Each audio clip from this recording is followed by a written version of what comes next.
আল্ট্রাসোনোগ্রাফিতে polycystic ovarian ডিজিজের features পাওয়া গেছে। তাহলে কি আপনার পলিসিস্টিক ওভারিয়ান ডিজিজ আছে, বা আল্ট্রাসোনোগ্রাফিতে পলিসিস্টিক ওভারিয়ান ডিজিজের কোনো ফিচার্স নেই কিন্তু আপনার ডাক্তারবাবু আপনাকে ডায়াগনোসিস করেছে যে আপনার পলিসিস্টিক ওভারিয়ান ডিজিজ আছে? তো ব্যাপারটা কিরকম হতে পারে, চলুন দেখে নিই যে কিভাবে আমরা পলিসিস্টিক ওভারিয়ান ডিজিজটা ডায়াগনোসিস করি। পলিসিস্টিক ওভারিয়ান ডিজিজ যখন ডায়াগনোসিস করতে হয় আমাদের মূলত তিনটে ক্রাইটেরিয়া থাকে। এই তিনটে ক্রাইটেরিয়ার মধ্যে যে কোনো দুটো ক্রাইটেরিয়া যদি ফুলফিল করে তাহলেই সেই পার্টিকুলার পেশেন্টকে আমরা পলিসিস্টিক ওভারিয়ান ডিজিজ আছে বলে লেবেল করতে পারি। কি কি তিনটে ক্রাইটেরিয়া? একটা হচ্ছে মেনস্ট্রুয়াল অ্যাবনর্মালিটি, ডিলেড সাইকেল হচ্ছে, বা অলিগোমেনোরিয়া হচ্ছে। অলিগোমেনোরিয়া কথাটার অর্থ হচ্ছে যে মাসিক ধরুন 2 মাস 3 মাস বা তারও বেশি দেরি করে হচ্ছে। নেক্সট হচ্ছে যে শরীরে অ্যান্ড্রোজেন বলে যে হরমোনটি আছে, পুরুষ হরমোন যে আছে, সেই হরমোনের আধিক্য। সেটা আমরা কিভাবে জানতে পারি? সেটা আমরা ব্লাড টেস্ট করে জানতে পারি যে আপনার টেস্টোস্টেরন লেভেল বেশি আছে কিনা, বা অ্যান্ড্রোজেন ইনডেক্স দেখে জানতে পারি যে আপনার অ্যান্ড্রোজেন ইনডেক্সটা অ্যাবনর্মাল আছে কিনা। কিন্তু এই টেস্টটা যে সবসময় করতেই হবে সেরকম নয়। আমরা কিন্তু আপনার শরীরের অ্যান্ড্রোজেন বেশি আছে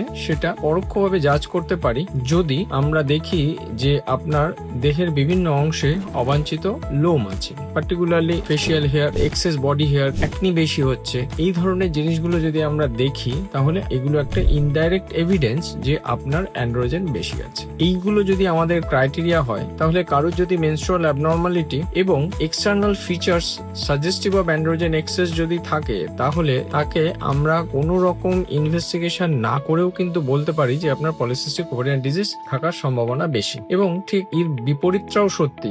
আপনার আল্ট্রাসোনোগ্রাফিতে পলিসিস্টিক ওভারিয়ান ডিজিজ আছে অথচ আপনার রেগুলার সাইকেল হচ্ছে এবং আপনার অ্যান্ড্রোজেন এক্সেস নেই, আইদার বায়োকেমিক্যালি অথবা ফিজিক্যালি। তো সেক্ষেত্রে আপনাকে শুধু আল্ট্রাসোনোগ্রাফির ফিচার্স এর উপরে নির্ভর করে আপনার পলিসিস্টিক ওভারিয়ান ডিজিজ আছে এটা কিন্তু স্ট্যাম্প করা যাবে না।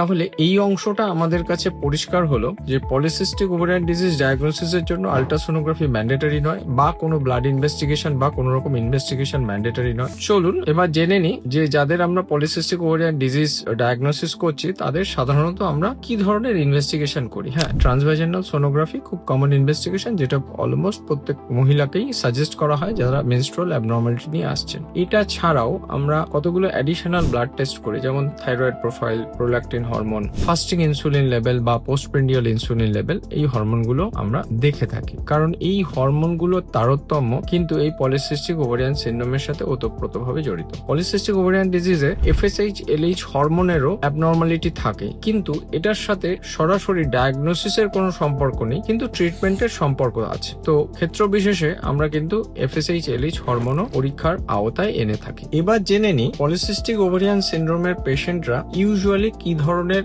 অসুবিধা নিয়ে আমাদের কাছে আসে। এরা মূলত আসে মেনস্ট্রুয়াল অ্যাবনর্মালিটি নিয়ে। ঘন ঘন মাসিক হচ্ছে, ইরেগুলার মাসিক হচ্ছে, হেভি ফ্লো হচ্ছে, বা অলিগোমেনোরিয়া হচ্ছে, মানে 1 মাস 2 মাস বা তারও বেশি সময় ধরে মাসিক আটকে যাচ্ছে বা ওষুধ না খেলে মাসিক হচ্ছে না। এছাড়া আরেকটা গ্রুপ আসে আইদার প্রাইমারি সাবফার্টিলিটি অথবা সেকেন্ডারি সাবফার্টিলিটি নিয়ে। তার মানে হচ্ছে যে বাচ্চা ধারণে তাদের অসুবিধা হচ্ছে, আইদার প্রথম বাচ্চা ধারণেই অসুবিধা হচ্ছে অথবা প্রথম বাচ্চাটা কম বয়সে এসে গেছিল, তারপরে আরো 5-6 বছর সময় কেটে গেছে, কিন্তু এখন আর আগের মতো অত সহজে বাচ্চাটা আসছে না। তো এইগুলো হচ্ছে মূলত সমস্যা যেগুলো নিয়ে পেশেন্ট আমাদের কাছে উপস্থিত হয়। তো আমরা যদি একটু গভীরে এই পলিসিস্টিক ওভারিয়ান ডিজিজটা নিয়ে কথা বলি তাহলে দেখবো যে পলিসিস্টিক ওভারিয়ান ডিজিজটার দুটো অংশ আছে। একটা হচ্ছে জেনেটিক অংশ, যেটা একটা জেনেটিক ইনফ্লুয়েন্স আছে যে কিছু মহিলার এই রোগটা হওয়ার সম্ভাবনা বেশি, যেটা ইন্ট্রাইউটেরাইন লাইফে, মানে আপনি যখন আপনার মায়ের গর্ভে ছিলেন সেই সময়ই এটা নির্ধারণ হয়েছে। নেক্সট আরেকটা অংশ হচ্ছে যে এক্সটার্নাল ফ্যাক্টরস। অ্যাকচুয়ালি আমরা এক্সটার্নাল ফ্যাক্টরস বলতে লাইফস্টাইল ফ্যাক্টরস গুলোকেই বলে থাকি,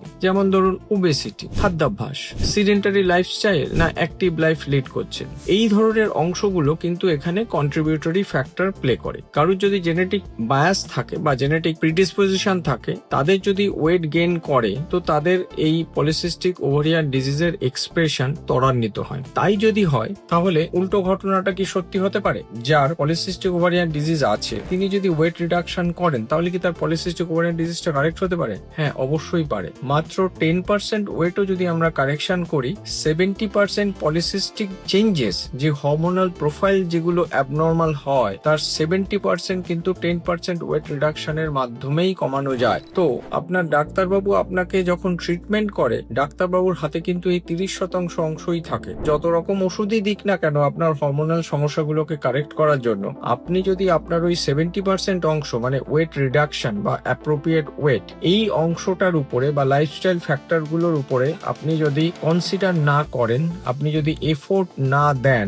তাহলে কিন্তু আপনার ডাক্তারবাবু হাজার ওষুধ দিয়েও আপনার এই সিচুয়েশনটাকে কিন্তু একটা লং টার্ম বেসিসে রিভার্স করতে পারবে না। তো এই জায়গায় আমার একটা রিকোয়েস্ট থাকবে, আপনারা পলিসিস্টিক ওভারিয়ান ডিজিজ নিয়ে অনেক রিসার্চ করেন, অনেক পড়াশোনা করেন, কি অসুবিধা কি সুবিধা সবই বোঝেন, কিন্তু বোঝার পরে কি করতে হবে সেই অংশটা কিন্তু আপনারা করতে চান না। তো রিকোয়েস্ট থাকবে যে নিজের প্রতি এই সেলফ সাবোটাজ করবেন না। আপনার ওয়েট রিডাকশন, অ্যাপ্রোপ্রিয়েট লাইফস্টাইল যদি আপনার 70% ডিজিজকে কন্ট্রোল করতে পারে, তাহলে এই অংশটার উপরে অবশ্যই ধ্যান দিন। এই অংশটাকে যদি আপনি কন্ট্রোল করতে পারেন, তাহলে আপনার ডাক্তারবাবু আপনাকে আপনার নির্দিষ্ট লক্ষ্যে অনেক সহজে পৌঁছে দিতে পারবে। পার্টিকুলারলি এই কথাগুলো তাদের জন্য আরো বেশি প্রযোজ্য যারা ইনফার্টিলিটি রিলেটেড সমস্যায় ভুগছেন।